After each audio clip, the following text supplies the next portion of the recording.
felt bamboozled by forward fold? Well, today we're going to break them down really slowly with all the props and alternatives. Anywhere you go, give it all. Now, I highly recommend doing a few sun salutations before we start this so that you're warmed up. If you want to do those guided, I have a little link up here for you. Otherwise, please grab a blanket, maybe two, alternatively a cushion or two, and then blocks and a strap. We're going to start in child's pose. Now, I consider this a forward fold because I'm folding myself forward over myself. And child's pose doesn't always feel good for everybody. So first things first, if taking a kneeling seat, you feel like your sit bones can't easily go onto your heels, no worries, take your blanket. You can either have it folded, I've just got mine folded in fours like this. You can unfold it one length, see what feels good. We're gonna pop that behind the calves. So that's first option. If that fills in the gap for you and feels more comfortable, great. If you need a little bit more, second option is to remove that. Take a block, probably onto its second highest setting, like so. Place that between the heels. Now that's what you're gonna sit on. It's also nice to sometimes put that blanket behind the calves and notice what that does. Great. Now, maybe that helps you, that little lift of the sit bones, so that you can walk yourself forward. Then if your forehead doesn't naturally come down towards the mat, no worries, we take a block. And that's gonna again fill in the gap. Now, if reaching your hands forward feels like it's too much for you, that's okay. Because instead of an extended child's pose, you take your fingertips back towards the toes and heels. So you're in like a little more of a shell shape, but you still get that nice stretch through the neck, through the shoulders, and the back body. Now just try that out for size, play around with it, see how it feels. Then we'll talk about different variations. Gently bring your hands alongside the face, push the earth away from you, place your props to one side. So that will be moving your blanket, moving your block. So that's option one with lots of support.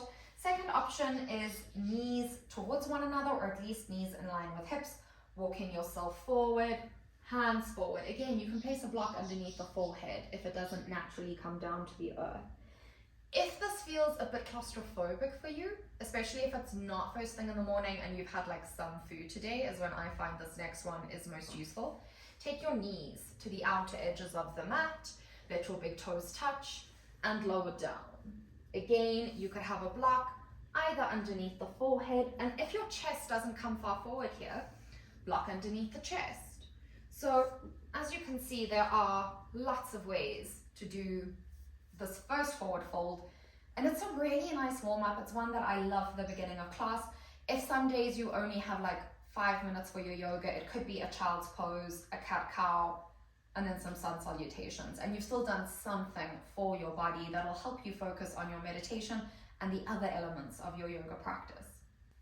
And now that you know all the options, we're going to take a child's pose for 5 breaths. So for me personally, my favorite is big toes touching, knees out to the side, but you know there are so many different variations now and ways you can make this work for you. So we'll be here, forehead on a block or the earth, the option to support the chest with a block, option to have the heels slightly apart so there can be a block underneath them. And let's just focus on a deep belly breath in. Exhale, taking the navel in towards the spine. Breathing in, let the belly soften and expand. And exhale, drawing the navel in and towards the spine. Deep belly breath in. Steady breath out. Now inhale, gently blink the eyelashes open, lift the forehead and the gaze. We're going to lift the shoulders above the wrists and then take the knees underneath the hips and cat-cows to warm up the spine. Inhale to untuck the tailbone, belly drops down, gaze and chin are lifted. And exhale, round through the back body, chin to chest. Breathing in, shoulders away from the ears. As you breathe out, can you take the shoulders towards the ears? Breath in for 3. Exhaling. Breath in 4. Exhale, round through. Last breath here, 5. And exhale, round through. On an inhale, find a neutral spine, tuck into the toes. We're going to find a downward facing dog. And if you took my advice and did your sun salutations, the back of the legs should be warm. So now you can look forward. We're going to walk the feet towards the hands, slow and steady. So we can come into our second forward fold variation, which is going to be Uttanasana, standing forward fold. So option 1, have your knees really nicely bent. Take your hands around opposite elbows. Now drop forward and think of a ragdoll. This is ragdoll Uttanasana. It's really nice for a warm-up. You're not particularly engaging all of the muscles. You're rather trying to relax the forehead down, or rather the crown of the head. And try to sink weight through the arms towards the big toes. Maybe there's a rock from side to side here. So just notice how this feels. Observe the sensations through the body. And that's going to lead you to remember the quality of this ragdoll Uttanasana. Now we'll come back to center. We're going to find a more active Uttanasana. So take your blocks. We're going to start with them on their highest setting. Place the blocks underneath the shoulders so that your wrists can be beneath the shoulders. Then you're going to push the earth away from you actively through the hands and arms and the legs. See if you can slightly straighten the legs. Now you don't always need straight legs in an Uttanasana. In fact, quite often you can have them bent. We're rather looking for length through the spine. Now maybe you can take the blocks down to their second highest setting. Notice what's happening to not just the back of the legs, but mostly the lower back. The back of the legs get stretched in our down dog, and we're looking to stretch out the back body through our forward folds. Now maybe you play around with the blocks on their lower setting. And if you're particularly flexible, especially if you have like hyperflexion of the joints, I want you, instead of pushing back into the knee joint, always have a little soft bend as if somebody tickled the back of your knee. Now maybe you're somebody who can just do away with the blocks. Your hands could be straight underneath the shoulders. A more advanced variation of Uttanasana is fingertips gliding back so they're in line with the big toes, crown of head points down to the earth. These aren't the only variation of our standing forward folds or Uttanasana. So we can also do one where we take our middle and forefinger, make a little loop with the thumb, take that around the big toe joint. If at this point your hamstrings are screaming at you, we don't really want that. We don't want pain or strain. Take a little bend. Now, can your elbows go out to the side? And again, we're going to drop crown of head forward. Either look at something towards the back of the mat, or if you can, gaze at the tip of your nose. Now inhale, halfway lift. Another variation, slide your hands underneath your feet. So for this, release your bind, lift up the left toes, slide left hand underneath the foot. See if you can bring the big toes to the joint of the wrist and the palm. Then release right hand, lift the toes, slide it underneath. And this is Uttanasana variation C. Again, crown of head towards the mat, bend the knees as much as you need. Maybe gaze towards something at the back of the mat or the tip of the nose. Now we'll lift up the left toes, slide the hand out. I like to enter fingertips, but your palms could come flat. Repeat with the right. Take your hands to the hips. We're going to slowly roll up one vertebra at a time with a bend in the knees. We've bent down low, so we want to rise up slow. Now we're going to take a big step towards the back of the mat. I'm going to step my left foot back, which means I'm going to refer to my right foot as the front of the mat. Take your hands to your hips. Swivel your right foot or your front foot inwards. So you're facing, for me it's the left long edge of the mat. Swivel big toes inwards, heels out to the side, hands to hips. Now inhale, grow tall, find length, look up to the sky. And exhale, we're going to hinge forward at the hips. So your core is getting quite a bit of activation here. grab your blocks. We're gonna bring them underneath the shoulders, same way we did in our last pose. So starting with your blocks on their highest setting, see how that feels. We're pushing actively through the arms. Now, this pose is quite tricksy in its perception because very often people will try to take their feet closer together. That makes it more difficult. So the wider apart your feet, the wider the stance, the easier this will be. Now, if you are finding it's a lot on the knees, again, same thing as in our last standing forward fold, soft bend to the knees. Maybe by now you want to put your blocks down on their second highest level. We're still pushing up out of the hands. And it's nice to start with your hands stacked at least underneath the shoulders. Maybe by now you want to take them down. Now, if this has all been enough for you, please stay here. But if you want to, take your hands onto the earth and see if you can even draw your middle finger in line with the big toes. And imagine kissing your chin down towards the earth. This is standing, wide leg forward, fold A. Now, halfway lift, we're gonna go for the same bind we did on the opposite side. So, middle finger and forefinger, make a circle with the thumb, take that around the big toe. Inhale, find halfway lift. And exhale, take elbows out to the side, swan dive forward. If taking your hands off of the block was not available, you just stay where you are with your hands on the blocks. Now this is variation B. Last variation, we'll inhale, halfway lift. This one's big on balance. You're gonna take your hands up and overhead, either interlace the fingers or if you can, make a fist. Take the fist up and overhead, trying to drop crown of the head down to the earth.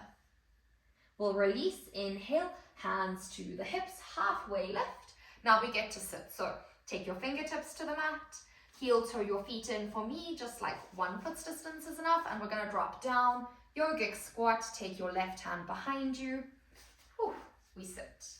Take your feet towards one another. And then interlace the hands underneath the feet. You'll take your thumbs to the big toes, open the big toes up to the sky. Now, in this pose, if your hips are already giving you a bit of grief, you can either take your blocks, and I would say this is better with softer blocks than wood. If you have wood blocks like me, no worries. You take your blanket or your cushions underneath the outside of the thigh, and you'll feel that gives you like an instant support. And then with your hands back where they are, inhale, grow tall and lengthen. Now exhale, hinge forward from the hips. So we're just trying to take our belly button down to the earth. We're not worried about the chest or shoulders or how far down the head is getting to the earth. It's the same as when we did our standing variation. We were more concerned with having length through the spine and bending the knees to help that length stay in the spine, than rounding the spine to take the heels closer. So we'll be here for 2 more breaths. And this is Baddha Konasana or bound angle pose. Your gaze point is to the big toes. And it's nice to imagine hooking the chin over the toes for the alignment of the neck.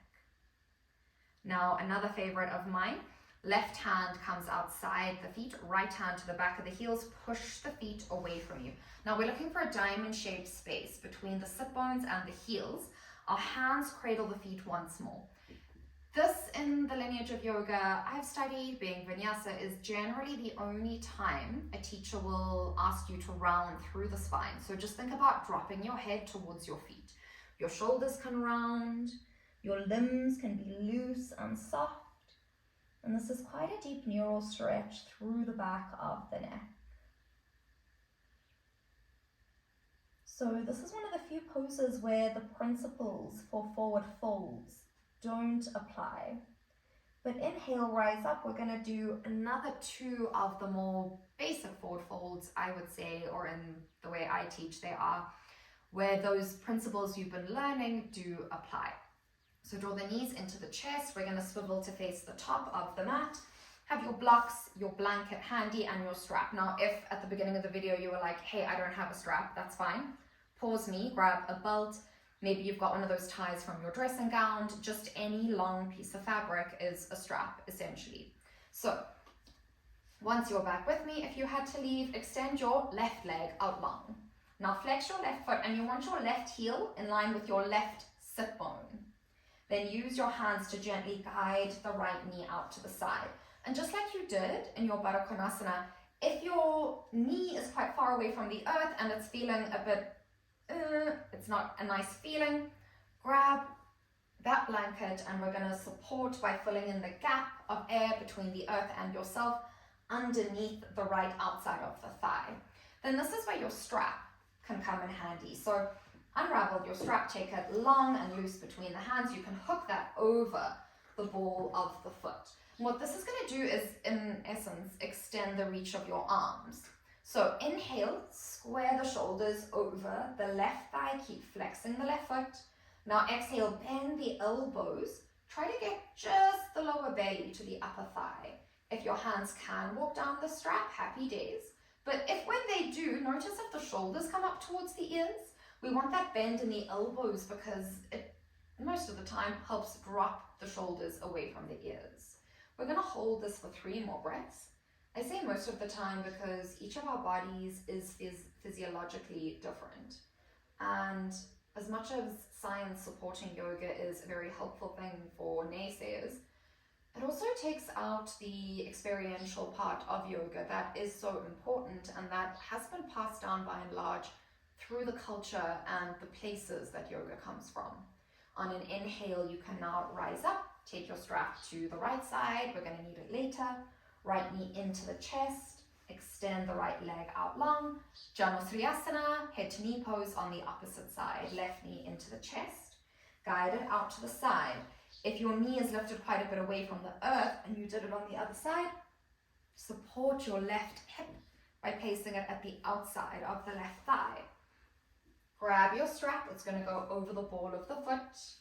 Inhale, we grow tall. Exhale, try to keep that length through the spine by hinging forward with a soft bend in the elbows. Flexing the right foot, your gaze is to the right big toe.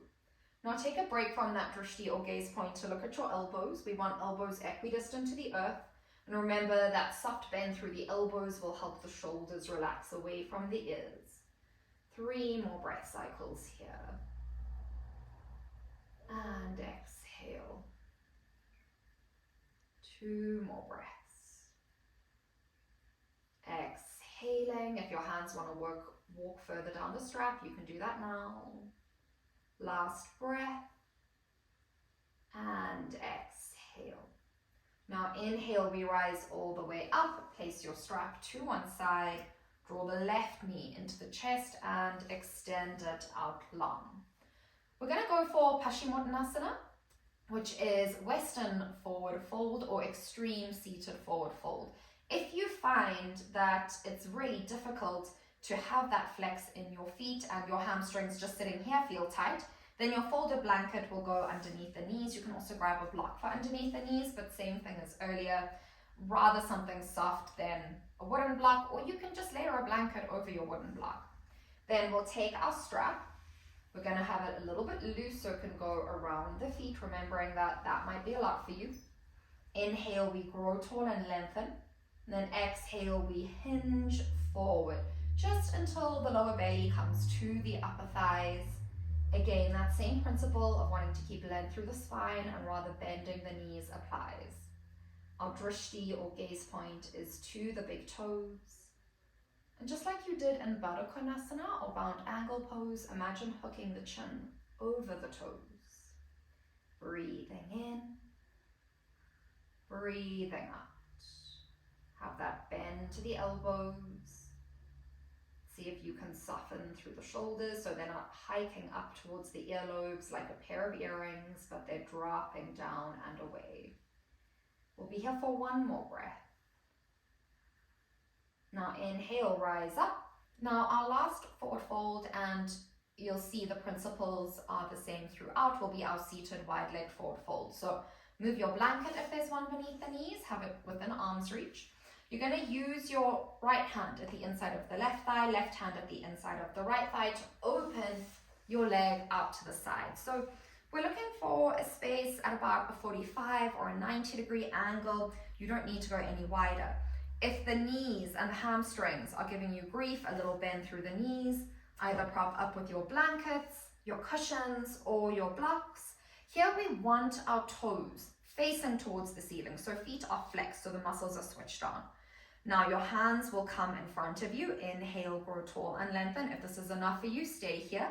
If you want more, walk it forward. And again, it's the same as before. We're looking for belly button towards the earth, length through the spine, rather bend the knees than round the back body. So this is your seated wide-legged forward fold. Hopefully you're warmed up between our standing wide-legged forward fold, our Tadasana and Baddha Konasana, and our Janu Sriyasana. So hopefully your lower back, the inner thighs aren't feeling too tense. And then you can rise up, take the feet onto the mat using the hands beneath the knees, and your blocks kind of come out in front of you. So I think the most important thing to remember with our forward folds is we don't actually want to add rounding to the spine. Now, if a yoga teacher asks you to do a rounded spine in maybe a different type of class, like a yin or a restorative or a slow flow class, there's probably a particular reason they've put that in there. I'm teaching from a very vinyasa-based point of view and perspective. If you learned something new, I'd love to hear what it is down below. If you have any questions, please get hold of me. I'd love to answer them.